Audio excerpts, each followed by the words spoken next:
Hey everybody, I am at my friend's place today and we have this. Look at this. This is a big, huge roll of these pink towels. And this is a new roll, but I'm going to show you guys what it is on one of my other ones because we're not ready to unpack this one yet. But ta-da, we go through so many of these. These are the best. So I'm going to show you guys how this is. So look at these. These are the strongest. It comes with a roll of 475 of these, so you get a lot.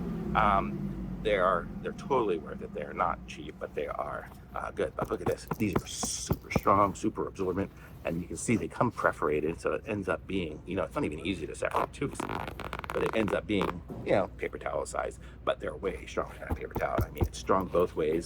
I mean, to rip it, it's a lot of work.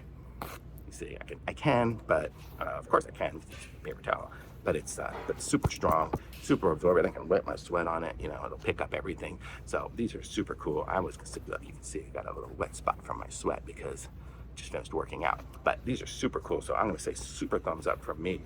These ones here, definitely pick some of these up. This is what it looks like here. But these are super great. So thumbs up from me. Links in the description. Like this video, subscribe to my channel, and I'll be back with some more reviews soon.